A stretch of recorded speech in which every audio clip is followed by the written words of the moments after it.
pudimos presentarnos. Gustavo, Romina Romina no la incorporamos, yo tenía un problema con la lista, que no la había tenido, no la incorporé al WhatsApp, así que ahora está acá con nosotros, si quiere charlar, se presenta, nos cuenta. La otra vez nos estuvimos haciendo la introducción y estábamos contando qué tipo de contacto teníamos con organizaciones, si estaban trabajando, si asesoraban, si formaban parte. Así que bienvenida, Romina, si querés contarnos, charlar, presentarte. Hola, buenas tardes. Sí, gracias por incorporarme. Sí, el viernes pasado me pude conectar, un compañero, Gustavo, me pasó el vínculo para el Zoom, pero justo estaba viajando y no podía prender ni la cámara ni el micrófono. Bueno, casi a todos los compañeros los conozco, así que, bueno, mi nombre es Romina Barrientos, soy de acá de Buenos Aires, de Berazategui.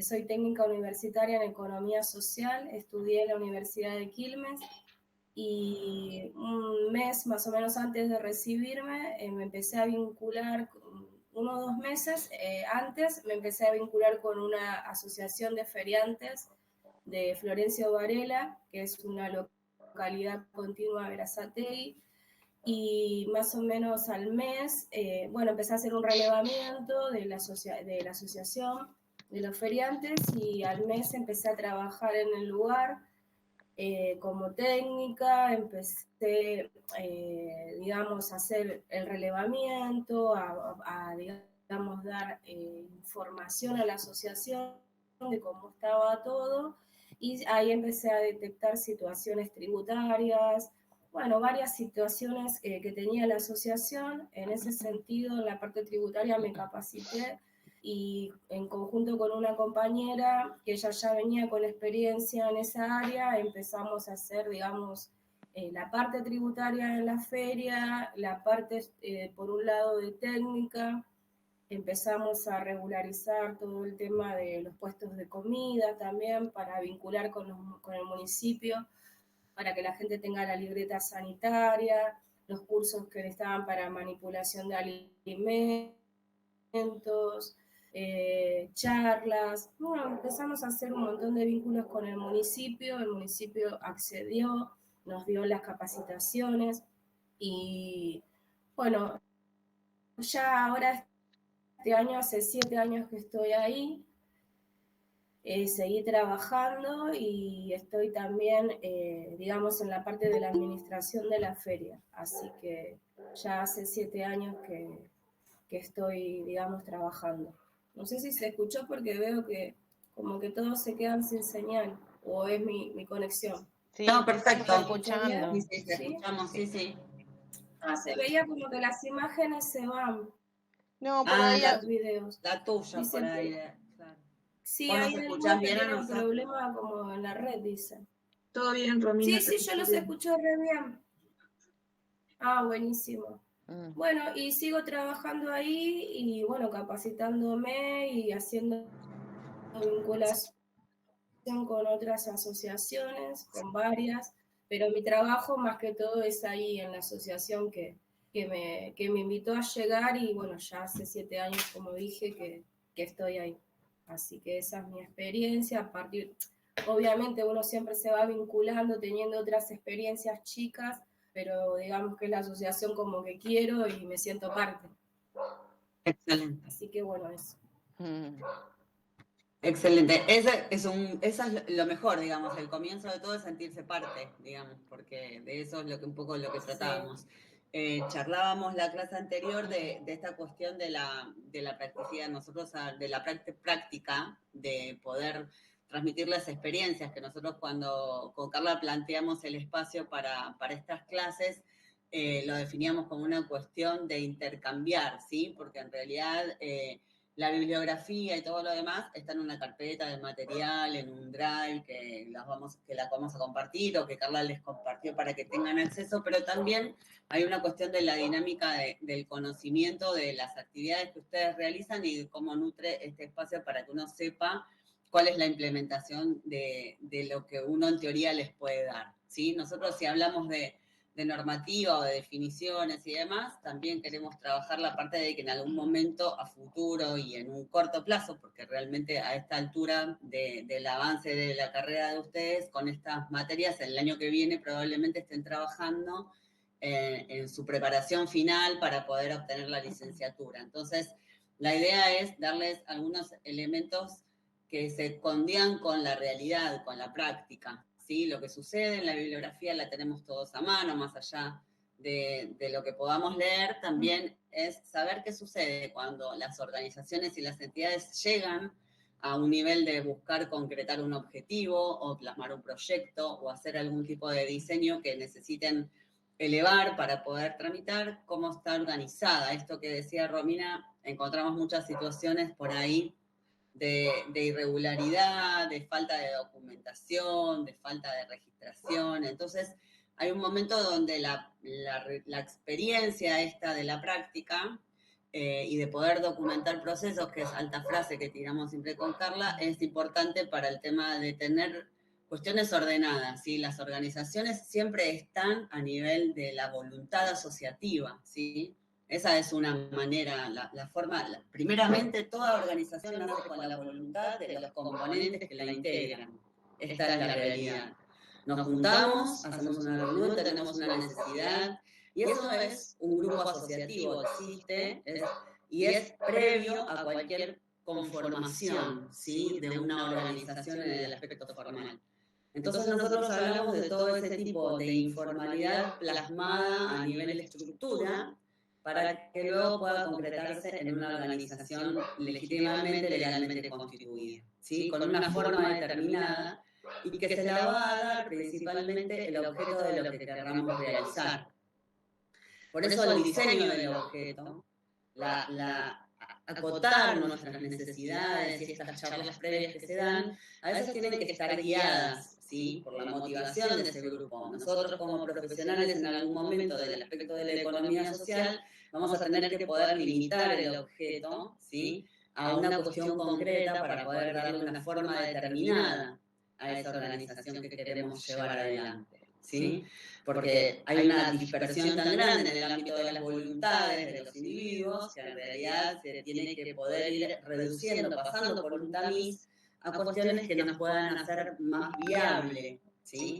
La confección de la organización. ¿Se entiende lo que voy diciendo más o menos? O sea, hay muchos intereses, muchas necesidades, y eso está constituido en un grupo preasociativo de cualquier tipo de organización, ¿sí? Porque la complejidad del nacimiento de la organización nace de estas necesidades.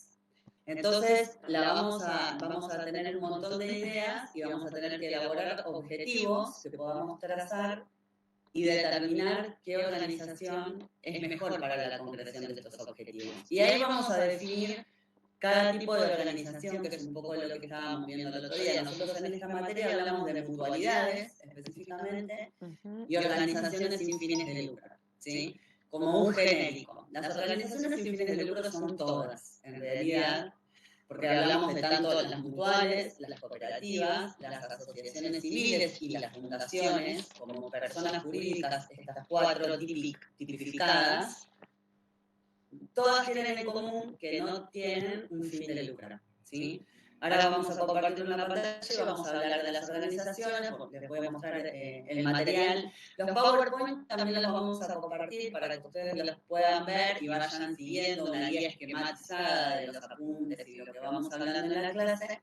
Y además tienen la charla que normalmente Carla la graba y la sube por YouTube. Les deja el link para que la puedan ver cuando quieran, ¿sí?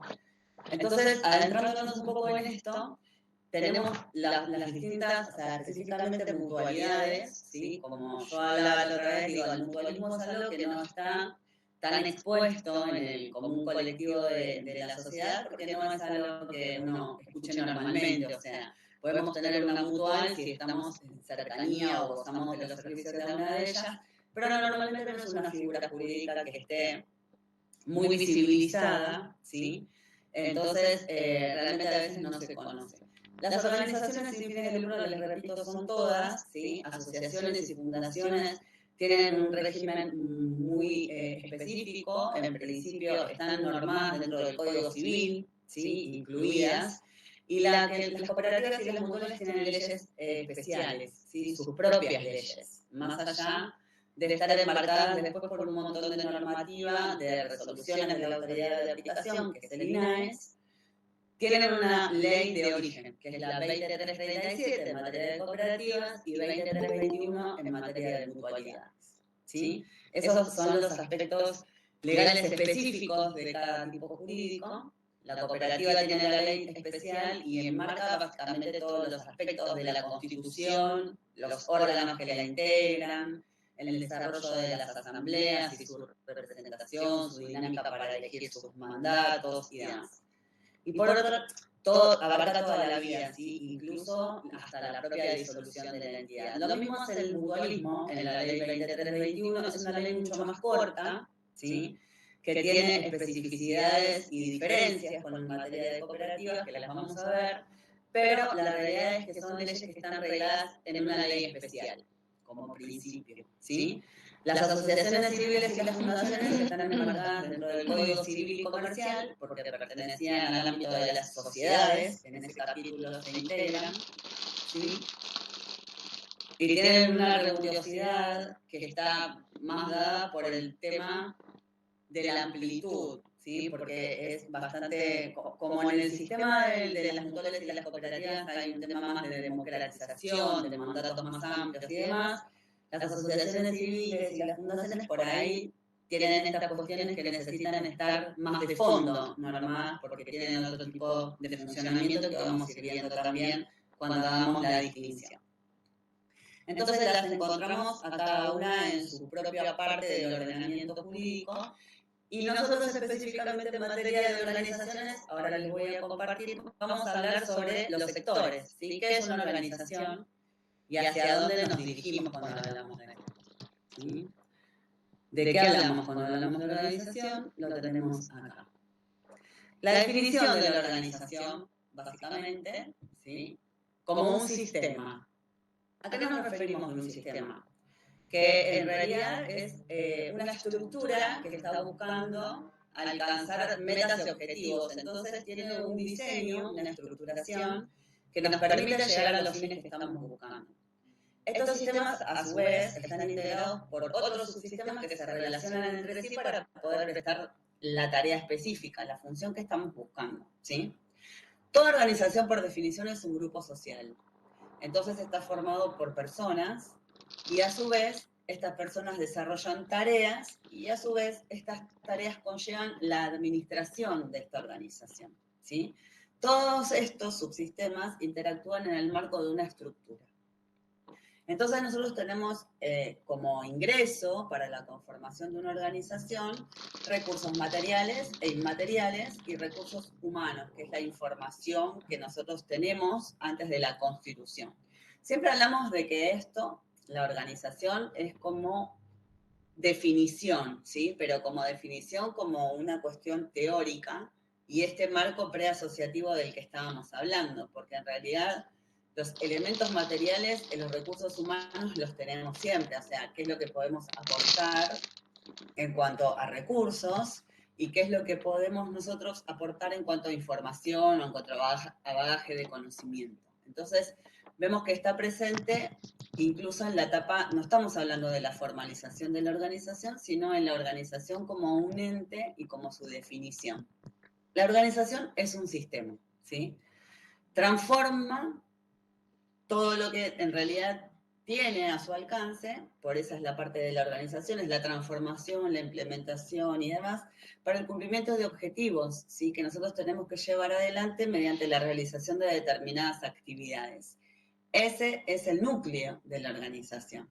Ingresa todo tipo de recursos, capital humano, demás, que se transforma para la realización del objetivo, produciendo al final un servicio o un producto que es el que, en definitiva, va a satisfacer la necesidad o va a alcanzar este beneficio social del que estamos hablando cuando hablamos de entidades sin fines de lucro. Y esto se retroalimenta. ¿Por qué hablamos de entidades sin fines de lucro? Porque por definición Las entidades que integran el tercer sector, que es el sector, independientemente de si es un sector de la vida civil, el tercer sector es un sector que no es Estado, que no es privado, que es un tercer sector. Hablamos de que son entidades sin fines de lucro porque carecen de esta finalidad, pero no hablamos del lucro como una cuestión de renta, ¿sí?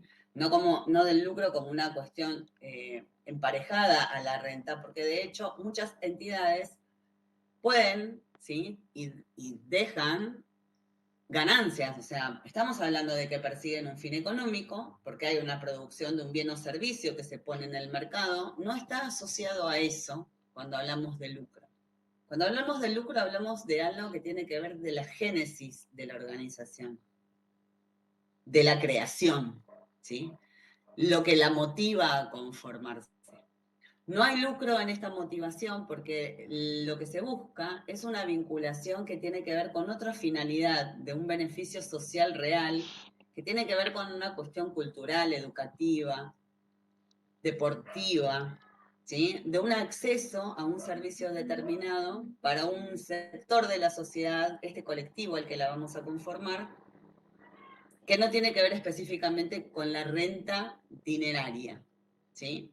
Independientemente de que deje una renta, ¿sí? ¿Se entiende? Porque a veces esto de que no tiene que haber una finalidad económica en la prestación, no es cierto. No hablamos, o sea, lo verificamos mucho más en las entidades cooperativas, porque las entidades cooperativas producen bienes, ¿sí?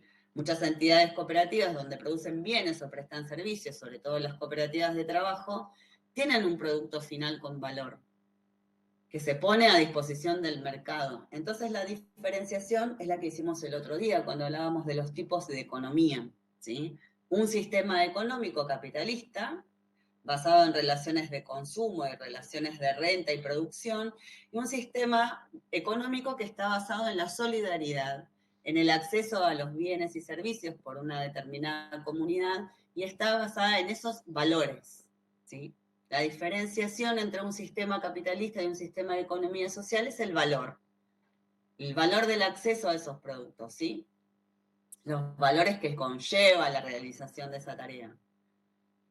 Por eso hablábamos con María Noel, por ejemplo, que hablaba de la vehemencia con la que ella, o sea, lo apasionante que era la realización de estos trabajos para las entidades específicamente, y uno realmente se siente muy motivado al impulso que le da a las entidades, porque se pone mucho valor personal, o sea, es una cuestión de apoyar y de fomentar, y en realidad es un círculo que es virtuoso, porque las personas que comienzan a trabajar, como Romina hablaba, o sea, yo estoy contenta con mi trabajo, hace 7 años que trabajo en la asociación y me pone feliz, la realidad es que generan vínculos desde otro lugar, uno conoce a su compañero, no conoce a los socios, o sea, se vincula desde otro lugar, incluso desde mi rol, cuando puedo capacitar a una entidad, lo que hago es tratar de que la entidad surja, ¿sí? No hay una cuestión de un ánimo, como el principio legal del organismo es en realidad fomentar, difundir, desarrollar en los movimientos. Entonces,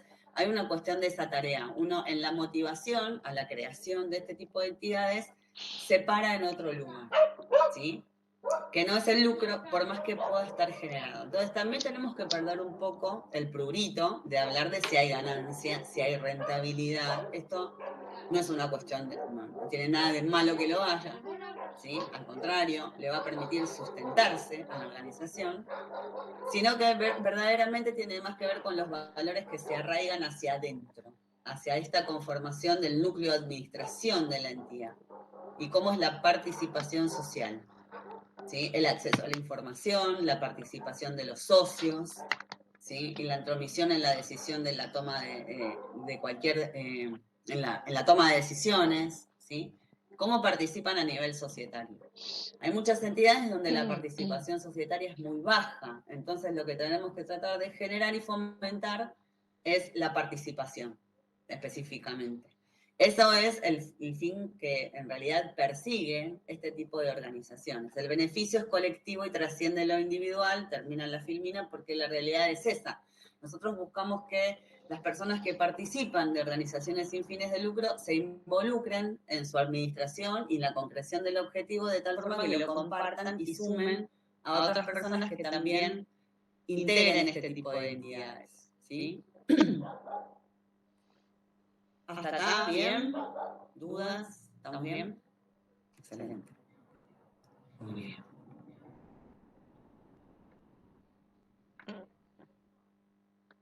Vamos a ver cómo me muevo acá, porque yo soy de madera balsa, por si no se sabe. Mi guía. Acá. Perfecto. La denominación clásica. Los sectores, el tercer sector, ¿y por qué la denominación? Esto es una distinción que todo el mundo por ahí conoce, está clarísimo, ¿sí? Porque estamos hablando del principio que son entidades civiles, ¿sí?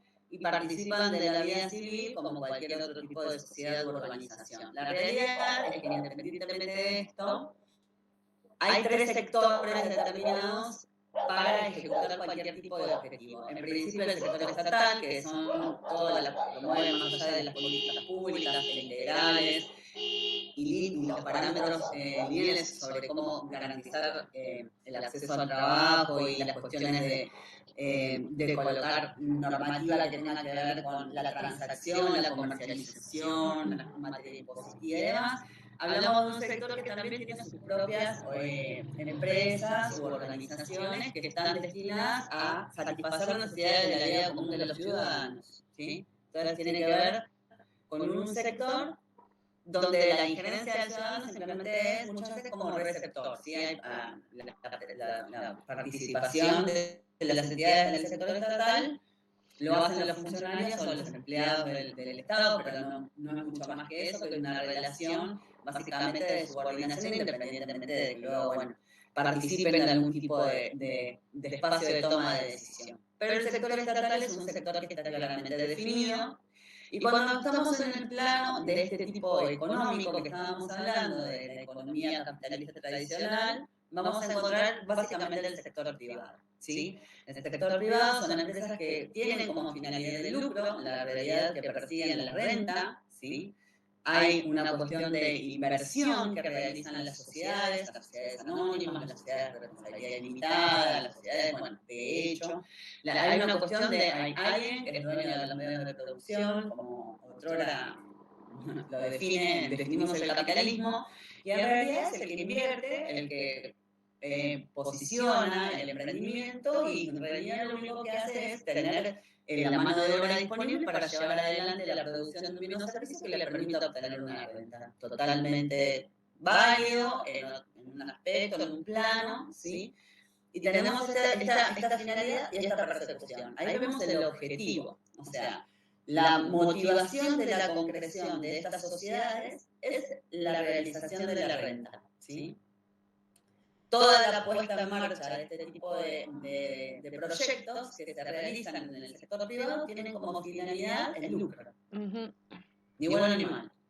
Y después tenemos una cuestión que tiene que ver con este surgimiento de esta postura, que en realidad se fue gestando también con el tema de ver que había otro tipo de sector, otro tipo de comercialización, otro tipo de conexión entre las partes que tenía que ver con este tercer sector, la denominación así como de un híbrido, que habla de que surgen por la motivación ciudadana con el fin de involucrarse en acciones concretas para mejorar ámbitos de trabajo en los que están interesados, ¿sí? El ámbito de trabajo, tanto como hablábamos también en la otra clase, del tema de la herramienta, ¿sí?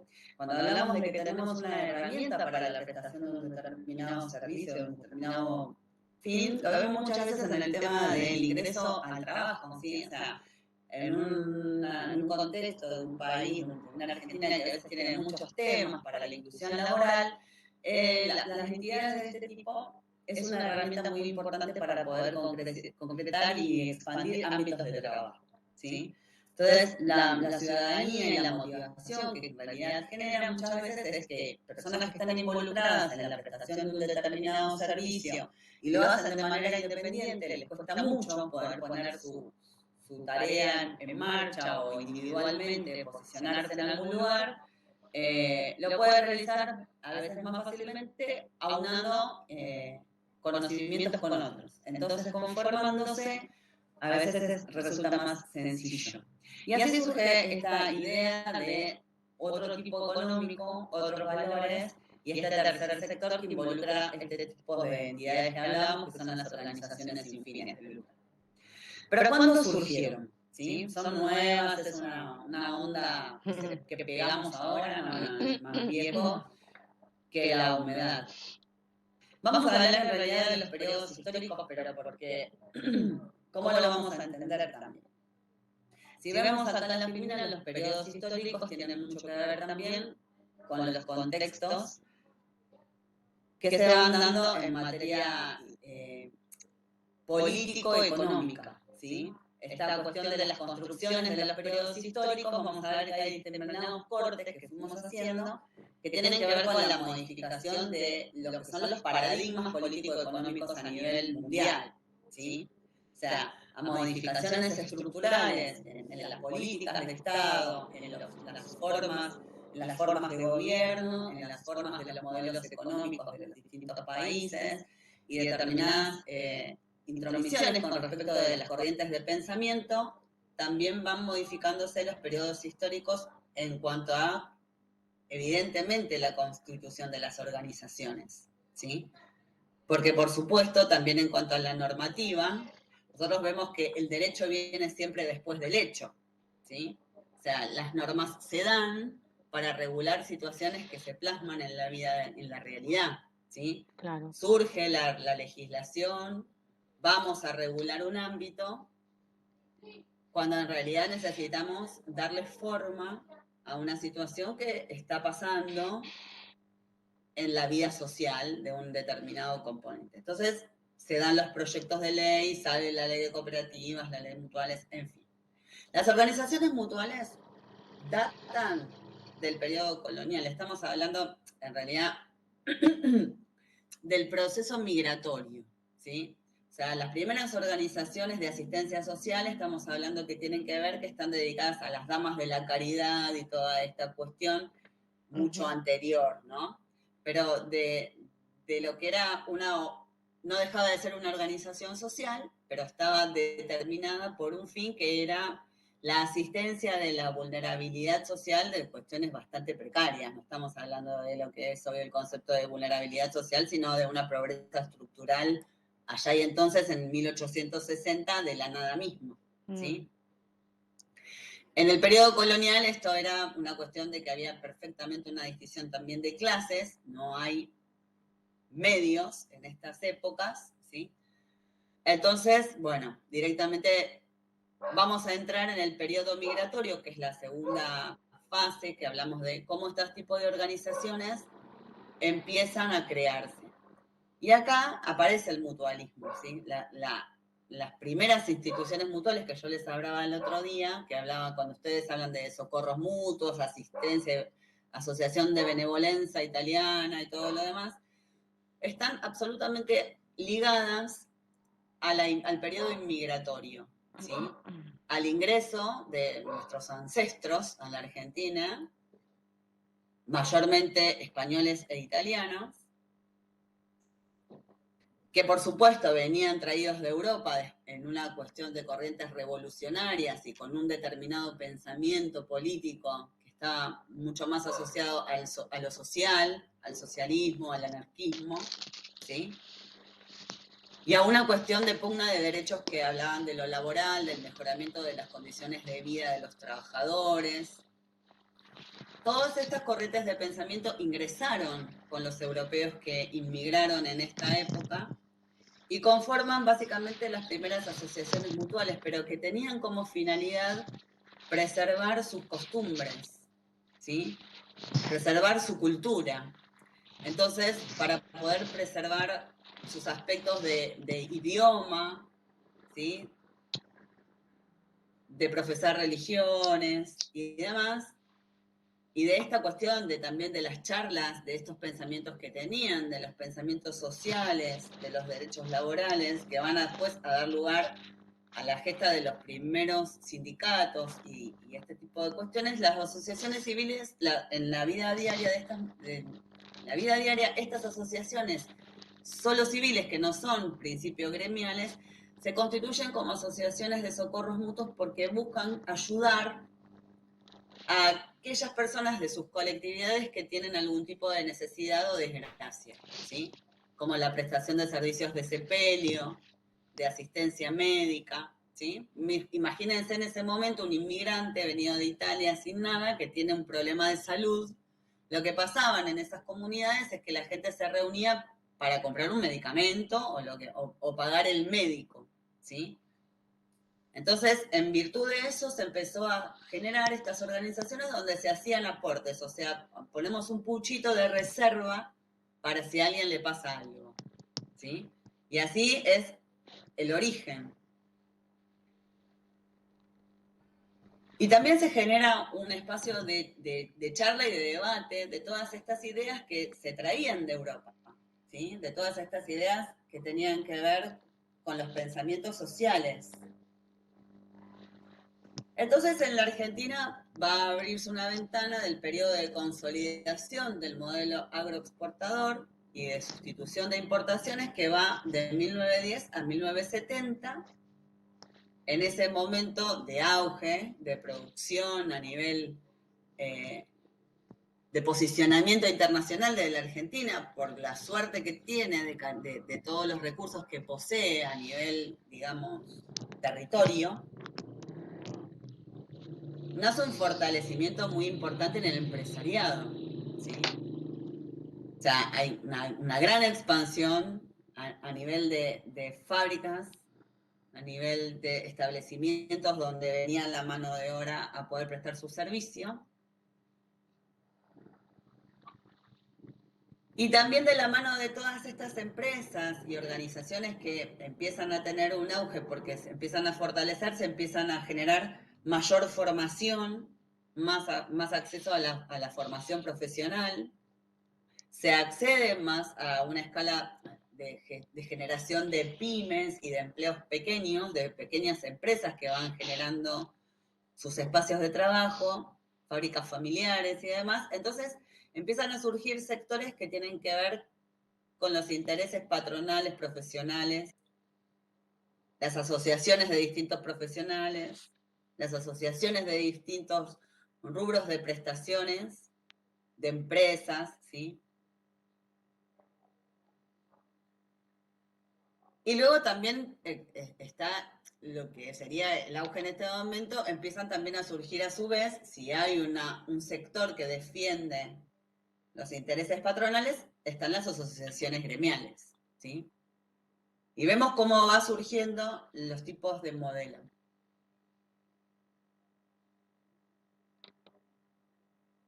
Las cooperativas ya se habían instalado también, o sea, nosotros el modelo cooperativo es un modelo de conformación. La ley de cooperativas es del año 74. Entonces, es como es un modelo que se recepta de algo que ya estaba sucediendo, donde las organizaciones, la gente en realidad se vinculaba, ¿sí? Y hacía sus aportes para generar en muchos casos vivienda, en muchos casos la prestación de bienes de consumo, ¿sí? Para acercar los productos a los consumidores. Entonces, tiene que ver con que ya estaban en este periodo, la constitución existía, ¿sí? La conformación de las organizaciones existía. Y pasamos a la realidad, después del salto que tenemos en nuestra vida, estábamos en el superauge a nivel mundial, a nivel posicionamiento de la Argentina, y entramos en el declive del estado de bienestar. El estado de bienestar es un concepto que se toma del Estado, de teoría del Estado, por ejemplo, sociedades y Estado. El estado de bienestar es un estado de satisfacción donde tenemos la producción a full, donde hay pleno empleo, donde las condiciones de los trabajadores en realidad van ganando y ascendiendo con respecto a los derechos que se les reconocen, ¿sí? Hay toda una cuestión de reconocimiento de derechos, tanto de jornada, vacaciones, el aguinaldo, ¿sí? remuneración, jornada laboral, el reconocimiento de los derechos previsionales. Entonces, hay un surgimiento tan grande en esta época anterior, que hablábamos de 1910 a 1970, y creo que ahí nos quedamos. Después de ahí nos sumamos más. De declive del estado de bienestar hasta ahora, básicamente. No tiramos una piedra. Y acá, a ver, si entramos en la debacle, empiezan a surgir todas las otras organizaciones que tienen que ver con bases más territoriales. Estamos buscando ya, cuando este estado de pleno empleo y de satisfacción económica empieza a decaer, en realidad encontramos también la debacle a nivel de los ingresos, de gente que empieza a perder sus trabajos, de la generación de lugares y de barrios precarizados, porque nos quedan los trabajadores viviendo en hacinamientos cerca de las fábricas, no tienen empleo. Entonces, como ven, en los periodos de los que estamos hablando de cómo se constituyen las organizaciones, claramente tienen que ver con la cuestión político-económica, no viene de otro lado, ¿sí? Porque acá aparecen los momentos de más iluminación, digamos. Esta es la realidad, o sea, a uno se les empieza a ingeniar. Y estas organizaciones están destinadas en esta época, en este periodo, a satisfacer las necesidades básicas, ¿sí? A buscar fomentar, en realidad, primero que salíamos de una cuestión histórica del proceso post-dictadura, entonces estábamos buscando básicamente afianzar derechos, es una cuestión mucho más basada en la educación, en la capacitación, en la formación. Las organizaciones que se crean en este periodo están más posicionadas en el individuo, ¿sí? En el conocimiento, en la capacitación, porque perdimos un montón de mentes en la década esta, estamos hablando de una pérdida de capital humano, de conocimiento, de personas que en realidad tenían formación. Entonces, lo que hay es una visión de organizaciones que tienden más a privilegiar la formación y la realización de los individuos, ¿sí? Y a su vez, en este tipo, también se están dando esta cuestión de cómo hay tanta necesidad que empieza a aparecer, se empiezan a buscar los mecanismos para satisfacer las necesidades básicas que empiezan a estar insatisfechas, ¿sí? O sea, realmente el concepto de por ahí del hambre no lo habíamos perdido en esta época donde hablamos del modelo agroexportador, ¿sí? Argentina, más allá de las diferencias socioeconómicas que pueda haber, tuvo momentos donde este concepto no estaba percibido, y la década hasta los 90 luego fue algo complejo, ¿sí? Complejo a nivel histórico, por supuesto, con esto que hablamos sobre el tema de que principalmente no vivíamos en democracia como un derecho primordial, ¿sí? Y después con todo esto la irrupción clara de dos sectores, o sea, arriba y abajo, en el medio nada, que es lo que se empezó a perder en este periodo, ¿sí? Por supuesto que con el advenimiento de los 90 nada mejora. Esto clarísimo, o sea, no vamos a pensar que, bueno, después de que hubo un fuerte auge en la formación y en la capacitación de los individuos, en el reconocimiento de los derechos humanos, en perseguir otra cosa, en los 90 no mejoró nada a nivel de lo que tiene que ver con el sistema económico, ¿sí? La globalización como un fenómeno mundial, ¿sí? Al comercio a nivel global, a otras formas de producción, de tecnología que nos permite linkearnos con el mundo mucho más fácil, aparecen organizaciones que tienen que ver con todo lo que es específicamente la producción, ¿sí? El comercio, hacia dónde vamos a comerciar, a la expansión, ¿sí? Importemos, exportemos. Había una gran pérdida del tema de lo que era el capital, el valor agregado a nivel de producción nacional. O sea, importar, exportar, traer, llevar, empieza a haber una cuestión más de tránsito, y las organizaciones se pierden un poco en esto, ¿sí? Porque estamos hablando de una cuestión de masividad, y esa masividad en básicamente impulsar principios individualistas, ¿sí?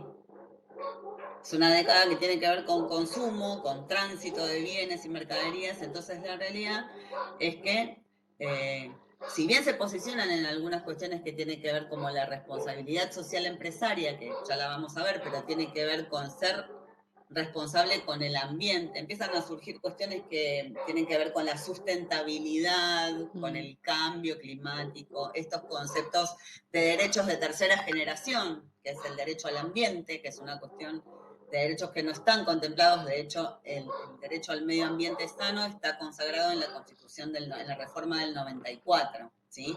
Desde ese momento era un concepto que estaba involucrado en la normativa, y mucho menos en la normativa constitucional.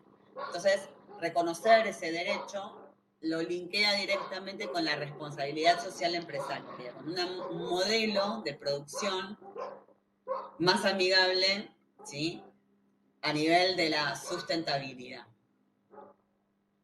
Como un baluarte a nivel social, digo, si nosotros preservamos las cuestiones del ambiente sano, en un modelo de producción empresarial también estamos protegiendo el colectivo de la sociedad. Pero siempre estamos posicionándonos, la década del 90 es la década de la producción, expansión, vendo, compro, llevo, traigo, consumo, comercio, todo asumo. Moscato, pizza y faina. ¿Qué pasa? Nos caímos de vuelta. O sea, vivimos estamos de sueño en sueño, andamos nosotros. Estamos de sueño en sueño, estábamos en los 70 lo más bien, nos caímos, estamos en los 90 lo más bien, nos matamos en el 2001. O sea, no quedó nada, o sea, directamente. Y acá viene claramente el surgimiento el resurgir de todos estos principios que trajeron allí entonces, esta cuestión de la solidaridad, la preservación de una cuestión de los espacios culturales y demás, que las venimos remontando del proceso inmigratorio, ¿sí? Hay un resurgir de los conceptos de la economía social, de la economía popular, de la solidaridad, que empieza a darse lamentablemente por la crisis más espantosa de los últimos tiempos que sufrió la Argentina, ¿sí? Ahí hay una realidad de quiebre social a nivel de todos los estamentos institucionales, ¿sí? Porque claramente había una colisión con el Estado, había una situación muy grave a nivel institucional. Entonces, la realidad es que lamentablemente se colisiona y se quiebran todos los estamentos que estamos hablando, ¿sí? O sea, no era una cuestión de empresarial, ni no empresarial, ni nada. Era... Paulina, sí. Que se vayan todos, ¿te acordás? Terrible. O sea, terrible. Sí, aparte, terrible yo... O sea, ver, o sea, son imágenes que uno no quiere jamás volver a revivir, porque la realidad es que la Plaza de Mayo, los caballos, los palazos, es algo como que, bueno, en fin, realmente impensado. O sea, yo, con conciencia un poco también yo creo que igual no importa en la profesión, digo, desde el derecho, creo que a veces uno lo piensa como decir, es imposible que vuelva a suceder después de nuestros años de la dictadura y de la crueldad que vivió la Argentina. Uno tiende a pensar que es irrepetible, ¿sí? Y ver eso es como el preludio de algo que no vas a pensar que va a volver y ahora ni te cuento. O sea, en realidad es como que uno siempre está asustado. O sea, es como que estamos creyendo que no va, que no va a pasar y de repente estamos para todo trámite, digamos. Pero la coalición con todo fue en el 2001, o sea, había una cuestión que más allá de lo socioeconómico, pasaba a niveles ya grotescos de falta de gobernabilidad. O sea, en realidad el Estado también tenía una coalición de no poder llevar las riendas adelante, o sea, una incapacidad total de ejercicio, y era real, ¿sí? Entonces, la verdad es que este quiebre de todo llevó a que hubiera, en realidad, un volver a la raíz de juntarme con el otro, ¿sí? Porque estábamos realmente en una época donde el individualismo había sido muy marcado, porque la globalización no es argentina, es a nivel mundial, o sea, claro. es una forma mundial de de expansión y de comercialización y de ingreso, ¿sí? De los estados en otros estados, y esta cuestión de digamos, una recolonización de algunas maneras a través de inversiones, de empresas, de asentamientos de fomento de producción. En el 90 fue una manera de reconquistar y recolonizar determinados territorios, desembarcando empresas e invirtiendo, ¿sí? Entonces, con esa finalidad era todo color de rosa, y después tenemos una crisis muy importante porque también hay una realidad que prácticamente había países donde la economía dependía de capitales extranjeros, una cosa de otro mundo. O sea, entonces la verdad es que eso, que estar posicionados en ese lugar, nos lleva a volver a pensar para adentro, en el que tengo al lado, de alguna manera, y resurgir estas formas asociativas que tenían que ver con la asistencia y el bien común, ¿sí? Buscar que el otro pueda llegar con un plato de comida, tratar de, más allá de todo esto de los grupos del club del trueque, o de lo que teníamos para, miren, o sea, como yo a veces lo pienso y digo, no te la puedo creer, de las pseudomonedas. Sí. Hacemos historia y no la podemos creer. Profe, Sí. hoy estaba mirando un programa de acá salteño, Canal 10, y estaban promocionando una nueva app, una nueva aplicación que se llamaba El Trueque Loco. Bueno, así ya que estamos. ahí nomás me acordé, bueno, ya estamos todos ahí, ¿viste? Que cada cual pone lo que quiere, como quiere, le pone precio o hace intercambio, pero bueno, en eso estamos, ¿no? Ya estamos en eso. Sí, por eso te digo que es un resurgir de cosas que te preocupan. Porque es como que, está bien, los cambios, las adaptaciones, las cosas bien, las cosas mal, cada uno, pero me refiero a que hay situaciones de en realidad que no pueden desbaratar tanto la vida de las personas. O sea, hay toma de decisiones a nivel político-estructurales que uno tiene que poder interpretar la repercusión que causan a nivel de la sociedad. O sea, porque en realidad es cuánta espalda tenemos para determinada toma de medidas que se quieran llevar adelante. Uno puede comprender todo tipo de cambio, toda mejora, toda modificación de lo que está mal. Hay ciertas estructuras que en realidad necesitan un andamiaje que no lo puedes demoler automáticamente. Porque la realidad es que causas un perjuicio tan grande que pasas a generar estados de vulnerabilidad muy importantes. ¿Sí? Entonces, esto de volver al trueque, todos lo vemos como algo hiper lejano, re chistoso, lo mandamos en una app, ahora publicitamos por una aplicación la torta de manzanas que hacíamos antes llevando a la feria, todo bien, pero no deja de ser una situación que en realidad no debería darse. Tendría que poder hacer tortas yo y venderlas en un lugar y que la gente compre sin necesidad de venir a canjear nada por lo que yo estoy facilitando. O sea, esto de canjear bienes es más allá de la época de la colonia. Nos vamos, o sea, no evolucionamos nunca. Estamos acá parados en un estancamiento. Ok, a ver cuándo arrancamos. Entonces, y para eso son estas formas asociativas que les vamos a contar ahora cuando se termine de cortar, ¿no es cierto, Carlos? ¿La que tenemos? Sí, 5 minutos. Fenómeno. Bueno, pasó todo esto que pasó en el periodo histórico.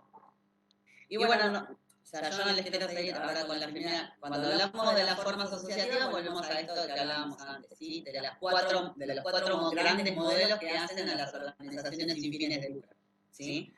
Y un poquito de cada una, que es lo que vamos a hablar ahora, pero bueno, básicamente sobre el periodo histórico estamos bien, se entendió, ¿no? O sea, se sigue claramente que son las vicisitudes que van pasando en la historia argentina y en la cuestión político-argentina y demás, o sea, están arraigadas incluso internacionalmente. Cuando hablamos del periodo migratorio hablamos de esta corriente de pensamiento que viene de Europa y de la cuestión revolucionaria más social. Entonces, todos los periodos estos tienen distintos modelos organizativos. las organizaciones van modificándose de acuerdo a las necesidades de los sectores que van surgiendo, ¿sí? Porque, como ven, si surge el sector fabril, el sector empresarial y demás, se empiezan a crear las asociaciones de determinados grupos, las asociaciones empresariales, las asociaciones profesionales y demás. Cuando empieza el auge del trabajo y del pleno empleo, surgen las asociaciones gremiales como estos tipos de organizaciones. Entonces, independientemente de que sean organizaciones como las vemos nosotros, estas cuatro, estamos hablando de organizaciones de la vida civil, sin fines de lucro y que en realidad receptan determinados cambios o surgimientos colectivos que estaban pasando, ¿sí? Donde se nuclea cada uno de acuerdo a cómo se modifica el andamiaje social y político de la Argentina, respondiendo a un modelo económico también. Así que bueno, ahora nos vamos a adentrar en los distintos tipos de asociaciones, en los modelos, y después vamos a ver cada una en su especificidad. ¿Hasta acá hay alguna duda? Es muy interesante el tema del periodo histórico. Después le vamos a compartir con Carla un trabajito, pero es algo para hacer en el fin de largo, después que no tenemos clase.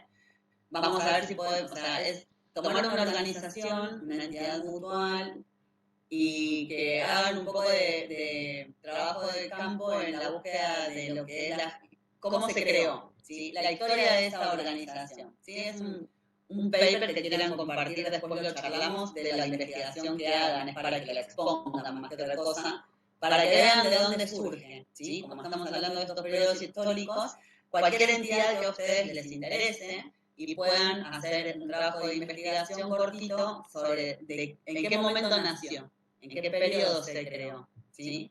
Cómo surge de este análisis de los periodos históricos, en qué momento se conformó y cuáles son las bases de creación de esa organización. Básicamente son dos líneas, digamos, la consigna del trabajo, pero es más para que lo desarrollen ustedes a nivel informal, si quieren, bueno, si hacen algún escrito lo comparten con los compañeros para que todos lo conozcan un poco la historia de la organización que a ustedes les guste. Pero bueno, básicamente de eso se trata un periodo histórico, ¿sí? Así que, bueno, nos encontramos en el 5, calentamos el agua del mate, como digo siempre, y nos vemos Por el en otro el canal, por el otro por el link. otro canal. Ahí está, Por el Gustavo, canal. levantaste la mano. Y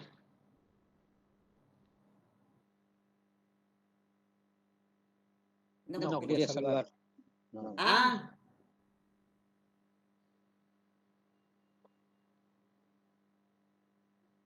Bueno, se va a cortar, así que nos vemos en el otro link en 5 minutitos. Muy bien, compañeros. perfecto.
Ahí vamos llegando.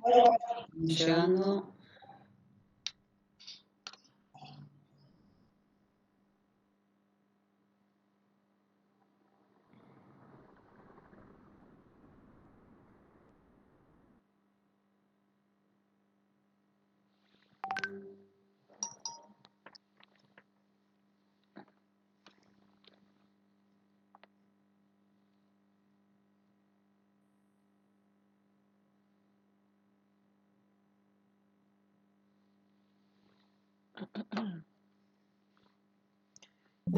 No dejaba de pensar en las similitudes del 2000 con las de ahora, ¿no? Con el surgimiento de las asambleas barriales, como un actor político también del tercer sector, porque no hay fines de lucro y sí hay motivación para defender los derechos. Y también el vuelco a lo comunitario, ¿no? Que es lo que lo pasaba en los 90, como que ya no había contexto político donde uno pueda comprometerse, se volcaba la militancia hacia lo comunitario, hacia nuestros vecinos, las ollas populares, el trueque. Hay como un montón de similitudes, parece que estamos condenados a repetir la historia.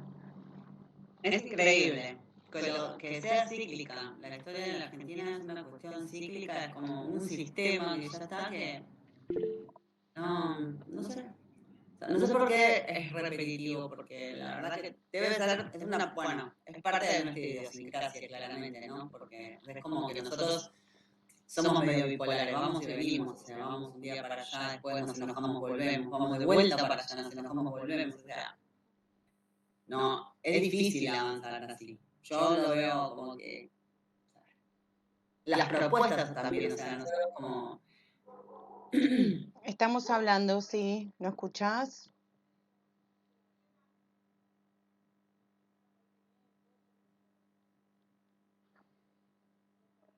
Ahora no estamos hablando, ahora sí. ¿Rosana? No, la verdad.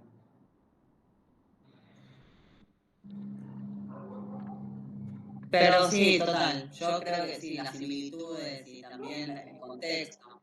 O sea, vos ver cómo vas decayendo, todo eso, o sea, y qué tipo de ánimo también, ¿no? Socialmente uno ya conlleva, porque la verdad es que si bien todos lo vemos así como tipo resignación, la Argentina es un ciclo, ya sabemos que vamos y venimos, qué sé yo, creo que a veces la realidad es que uno pierde cierto grado de tolerancia, porque es como una frustración muy grande. Uh-huh.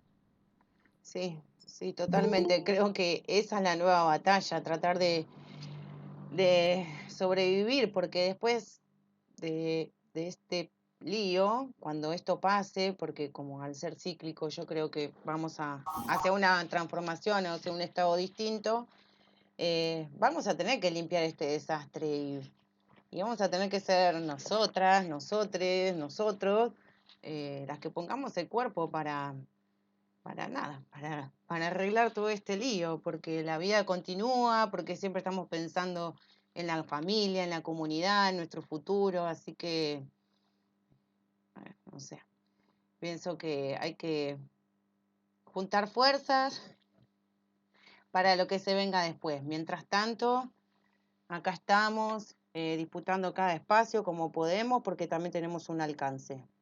Y eso Sí, creo que hay eso que es saberlo. fundamental. Sí, eso es fundamental. Es como decir, o sea, la concreción de los objetivos lo tenés que buscar a escala doméstica, digamos, ¿viste? Porque si no, es una recontra frustración. O sea, uno tiene que tratar de modificar los espacios en los que pueda resultar útil. Claro. Digo, porque a nivel abarcar sin una posibilidad de proyectarse, es como muy frustrante, te hace caer en la decepción y por ahí dejas de intentarlo. Entonces, me parece que a nivel de las organizaciones y a nivel de todo este tipo de entidades de las que hablamos, que a veces se les da mucho impulso y de repente entran en otros momentos de políticas de Estado donde en realidad se las desatiende, lo importante siempre es tratar de apuntalar la preservación de los espacios, que es lo más importante. O sea, y lo más difícil, porque en realidad lo que hablamos siempre cuando hablamos por ahí de objetivo es la frustración. O sea, frustrar el objetivo hace que los individuos dejen de participar. Totalmente, Entonces, sí. Y ahí, somos bueno, como, ahí juega el rol de las organizaciones, ¿no es cierto? Que tienen un funcionamiento esencial para la reproducción de nuestras vidas y de otras vidas, porque también trabajamos en red, así que de pronto somos un gran sector. Eso tampoco hay que perderlo de vista. sin duda, sin duda. Sin duda y es lo más valioso, ¿no? Sí. Perdón. Sí, lo que quería decir es que con lo que hablaban anteriormente, que me sorprende que siempre volvemos a lo mismo. Y de hace ya 100 años, más de 100 años, que siempre, la verdad que no logro entenderlo, la sociedad argentina, no. Cuando lo ves así, por ejemplo, cuando te toca armar por ahí un papelito que habla de periodos históricos o sacar cosas relevantes así para hacer una presentación, te decís wow. Porque aparte, a ver, de hacer estos 5 puntos y mostrarte periodos históricos y decir, uno cuando lo ve o lo arma dice, qué loco. Porque podés ser... Eso me pasó, de todos Te estos... puedo extractar y te digo, este periodo, y vos lo ves y en realidad es historia. Es historia, es gente, es vivencia de cómo en realidad las organizaciones las integran las personas. Entonces es la vivencia de las personas y cómo mutan los pensamientos, las ideologías y cómo va cambiando en el devenir histórico, sin dejar de también prestarle atención que a nosotros nos pasó un tractor a nivel de material de conocimiento, porque la dictadura en la Argentina tuvo como condición en realidad eliminar una matriz de pensamiento determinada. ¿Sí? Sin estar interiorizándonos en esto de qué opinión. La realidad es que el objetivo, o lo que terminó sucediendo, es que una corriente de pensamiento, una matriz de pensamiento de ideología que se buscó eliminar de alguna manera. Y de alguna forma, la formación de esos individuos en esas materias que tenían que ver con conceptos mucho más revolucionarios, con ideas del derecho mucho más sociales, mucho más progresistas, toda esa matriz es la que se desvirtuó, ¿sí? Entonces, el desbarajuste de toda esa estructura de formación académica, de impulso, o sea, cuando hablamos de que en realidad hay una cuestión de ascenso social, de acceso a la formación de los niveles bajos, ¿sí? Estamos hablando de un salto cualitativo. Claro. Pero la realidad era que sectores bajos de la sociedad pudieran formarse y formar profesionales con determinadas líneas de pensamientos y cuestiones que llevar, que trasciendan, nos determinaba una determinada conformación socioeconómica también. Porque si lo imaginamos, si toda esa corriente de pensadores de la época hubieran logrado plasmar sus ideas a posteriori, probablemente la década del 90 hubiera sido muy difícil verla así en la Argentina. Claro. No hubiera sido esta misma década del 90 con estos principios y con estos valores, ¿sí? Porque en realidad probablemente los políticos, los funcionarios, los académicos, los juristas hubieran tenido otro pensamiento, otra ideología u otra formación, ¿sí? Eso es un poco lo que, o sea, básicamente desde la educación, desde el acceso al conocimiento, desde la formación profesional, estamos hablando de que es la base de todo. ¿Por qué a veces hablamos de que la educación es la base de cualquier situación? ¿Por qué estamos en estas? Porque no tenemos educación, porque es poca, porque falta, porque es deficitaria en contenido, porque, bueno, no es un dato menor. No es un dato menor porque realmente todos podemos verificar en la práctica que la capacitación y la formación te abre un abanico de oportunidades diferente. Sin rayar la cuestión económica, a nivel personal, digo, ¿sí? alimenta el pensamiento crítico, ¿sí? Ujú. Te facilita otras herramientas de comprensión de los contextos. Entonces, la realidad es que, ¿por qué nos encontramos acá? No es un discurso lo de porque tenemos problemas de base en la educación, es un hecho, ¿sí? Es un hecho. La realidad es que es muy difícil contrarrestarlo porque llevamos realmente mucho trabajo, o sea, hay generaciones a las cuales poder adquirir conocimientos o acceder a la formación les resultó imposible o muy complejo.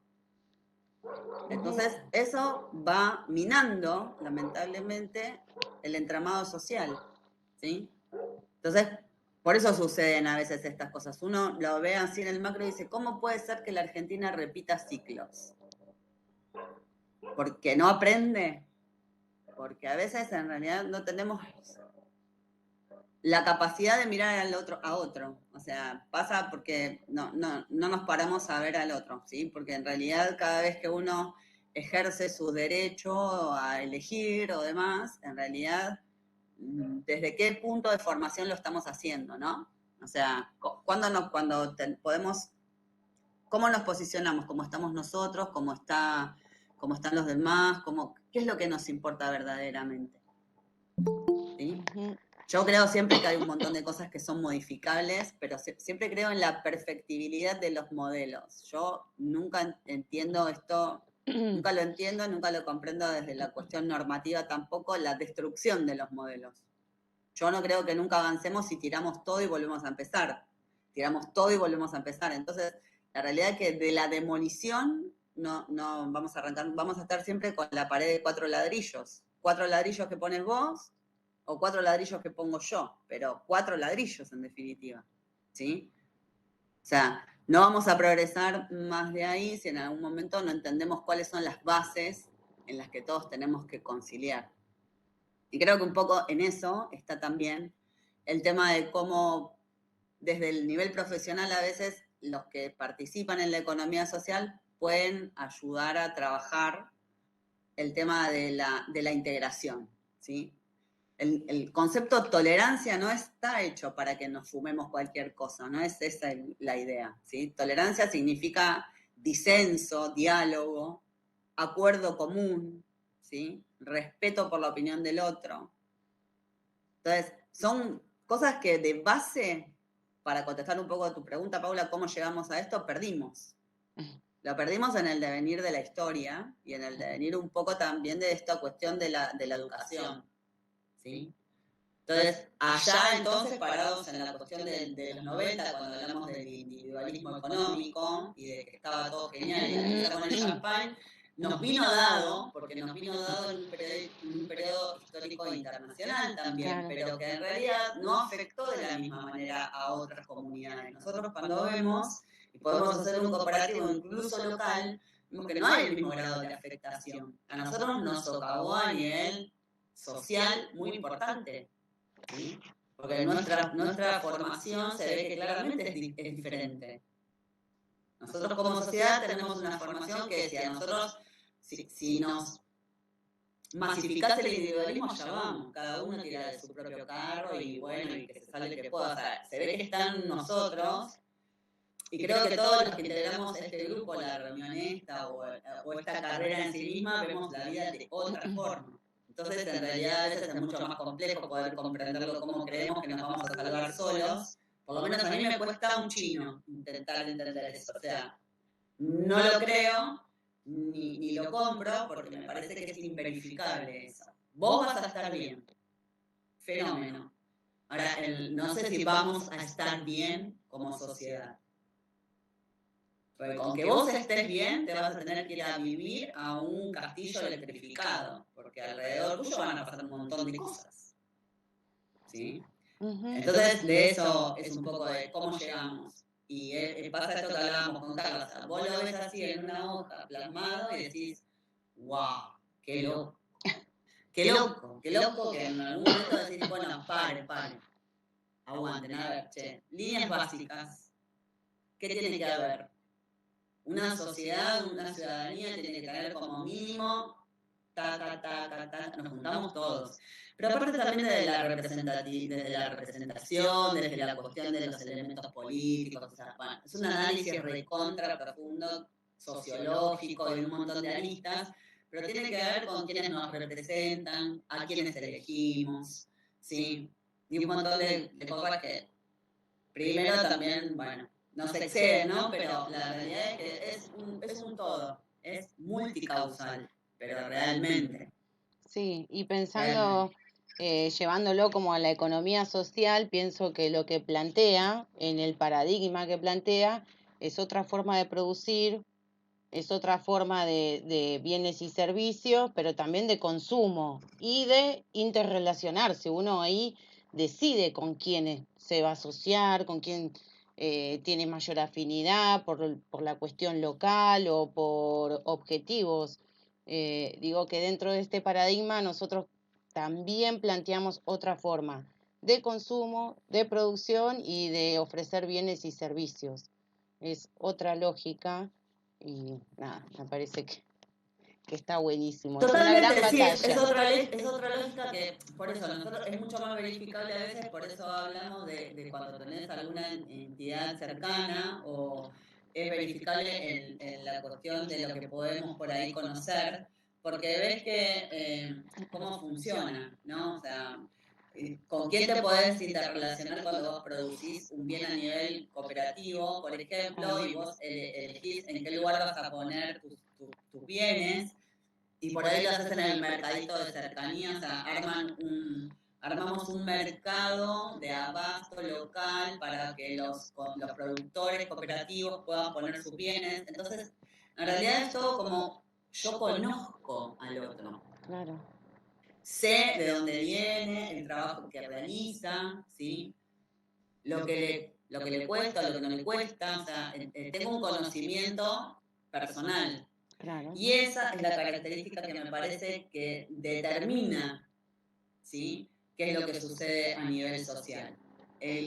La cercanía con la empatía, empatizar con las cuestiones del otro. O sea, realmente lo perdimos. O sea, la capacidad de empatizar es algo que también nos define. Entonces hay un montón de cuestiones de la estructura. Como decía Carla, yo elijo, o sea, elegís por ahí, no te podés ir a comercializar a otra localidad porque el costo de logística, porque el traslado te encarece el producto y demás. Entonces, en realidad, tus bienes van a estar así a disposición de los mercados locales. Y está buenísimo. Pero en realidad el fomento tiene que ver con que en cada lugar, cada territorio pueda replicar ese modelo, ¿sí?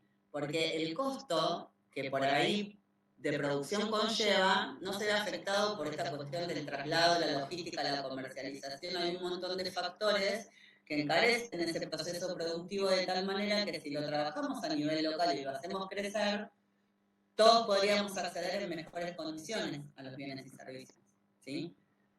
Tendríamos una estructura de costos mucho menor y tendríamos acceso más sencillo a los bienes a nivel local. Sí, totalmente. Más allá de las cuestiones de lo que localmente cada lugar produzca y demás, independientemente de eso, hay muchas cosas que en realidad se producen en un solo lugar y hay un monopolio de producción y demás que es una locura. Entonces, en realidad toda esa estructura es la que nos lleva a estar de vuelta a veces en los mismos lugares. La concentración, la falta de distribución equitativa. Entonces es como...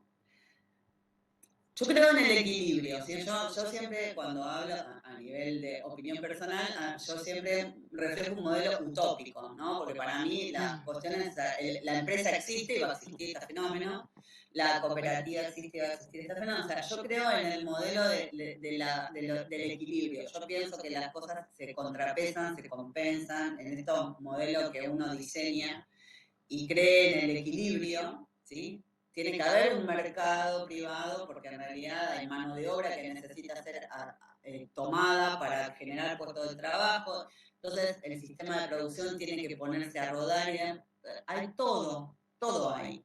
Pero todo tiene que estar hecho de manera donde no suceda la mejor, en el mejor equilibrio posible, ¿sí? La inequidad es lo que produce severos problemas después que repercuten a nivel social. Y la inequidad en todo sentido. La inequidad en el acceso de vuelta a la educación, a la formación. Eso te va también a delimitar si podés acceder o no a mejores puestos de trabajo, si podés acceder o no a mejores lugares incluso accediendo al trabajo dentro de tu estructura laboral y un montón de cosas. Entonces la realidad es que como es multicausal volvemos a repetirlo, porque hay que llegar a un punto donde digamos cuáles son los presupuestos mínimos básicos y esas cosas a veces nos exceden a nosotros, entonces nos confronta con algo que no podemos manejar. Entonces la mejor manera de moverse en ese lugar es hacer lo mejor que podamos por el que tenemos cerca. Claro. ¿Sí? La realidad es que uno, si pones el noticiero, te recalentás y decís, y empezás a... Yo me encuentro muchas veces puteando con la televisión, por ejemplo, no sé si les suele pasar, pero yo parezco una loca, a veces me escucho, y digo, ¿con quién estoy hablando? Porque no puedo creer las cosas que a veces oigo. Entonces es como decir, ¿por qué suceden estas cosas? ¿Por qué de repente si estoy escuchando a una persona que, por ejemplo, es un legislador, lo encuentro tan lejos de lo que yo siento si él es un representante de la ciudadanía? ¿Sí? Por ejemplo, en el mejor de los casos, porque a mí en materia, o sea, el poder que más me gusta, a mí como corresponde, es el poder legislativo, por una cuestión de representatividad, o sea, yo con esta cuestión de a veces del derecho y demás, yo creo que el poder legislativo es el mayor poder del Estado. ¿Sí? De la división de poderes, me parece que el poder legislativo es el poder supremo que debería tener la nación, independientemente de esta cuestión de la justicia y todo lo que vemos. Para mí, en realidad, todo se genera ahí. Entonces, a veces es tan alejada la realidad que se vive de lo que la gente necesita, que eso es un drama fundamental. O sea, para mí, la técnica legislativa es algo que se debería trabajar un montón. Porque es la única manera de resolver los conflictos de la sociedad en una cuestión, de una manera legal, claro, en una forma civilizada, en una manera organizada, ¿sí? Esa estructura es la correcta para poder darle una resolución a los conflictos de la sociedad. Entonces, a veces cuando lo sentís tan alejado de lo que a la gente le pasa, no la podés ni creer. ¿Entendés? Así que bueno, alta catarsis sobre la frustración con el tema de los periodos históricos, porque sí, evidentemente pasa esto de la rueda y de lo cíclico que es la Argentina, y hoy más que nunca con el tema coyuntural que estamos atravesando, ¿no? Realmente es como tuvimos una escalada a un nivel y ahora la recontratrepamos, estamos superlativamente en el modelo que en algún momento se eligió y vemos que claramente, si tomás o sea, sin hablar de otros años, si tomamos los últimos 12 años, es decir, los últimos con este que va a pasar tres periodos, vemos cómo fue la escalada de los modelos que se eligen y de la poca tolerancia que tenemos a nivel de la sociedad, porque queremos, o sea, si esto no funcionó, vamos por más, a ver si esto funciona. Entonces, es peligroso. ¿Sí? Entonces, es peligroso. Es peligroso a veces lo que se pone en juego también. ¿Sí?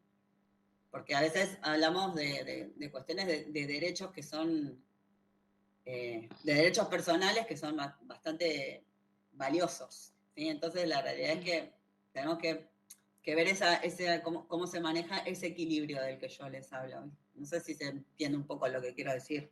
Pueden opinar, aportar lo que quieran, pueden opinar diferente acá. El disenso es súper válido, el que quiera charlar del asunto, pero la realidad es que los periodos históricos nos muestran que fluctuamos hacia una punta o hacia la otra, ¿sí? No somos una sociedad equilibrada.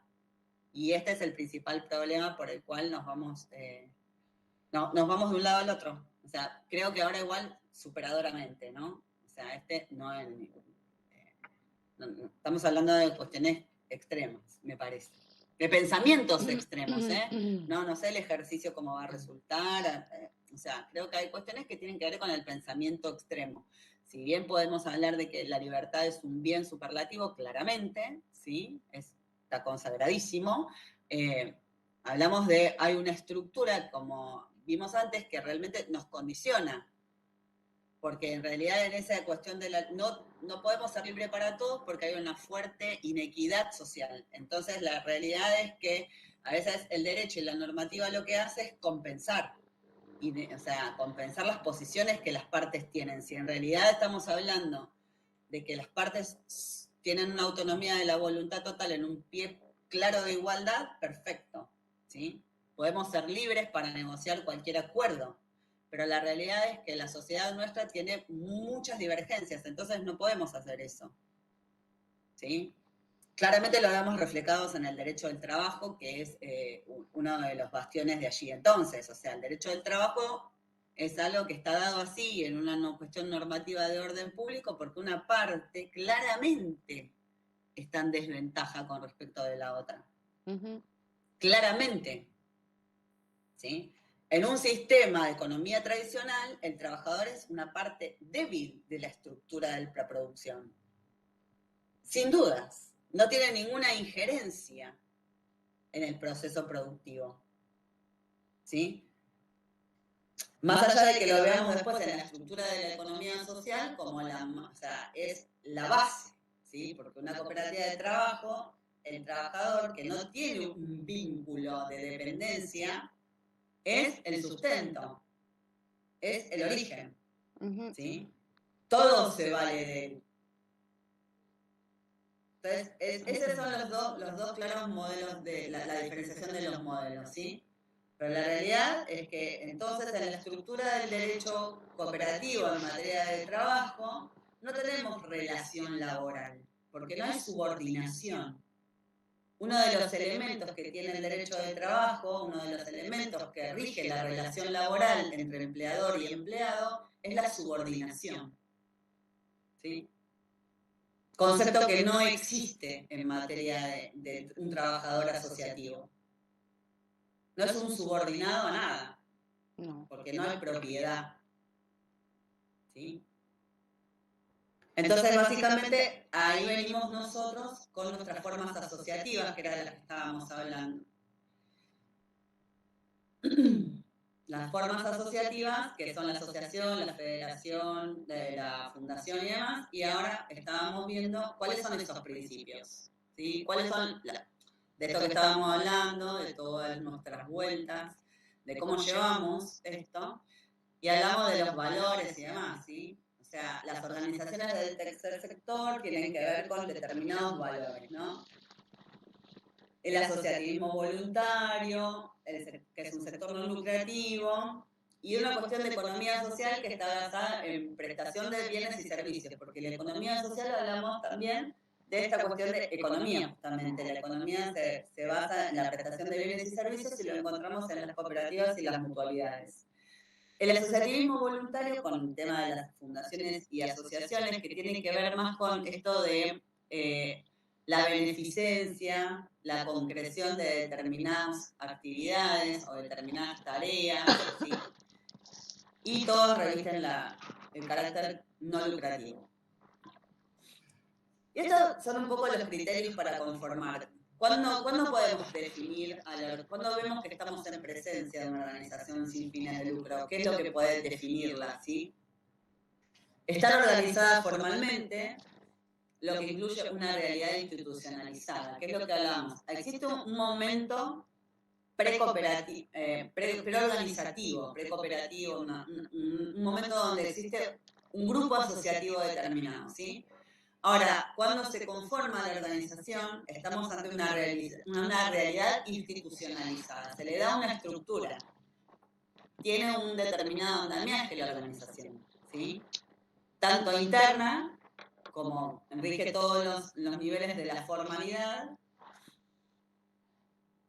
y también existe una cuestión externa que es el que forma parte es socio y el que no forma parte no es socio, es una cuestión de la libre asociación, que es un principio que rige constitucionalmente. Uno es libre de asociarse, ¿sí? Puede conformarlas o no, no es una cuestión, no se puede imponer.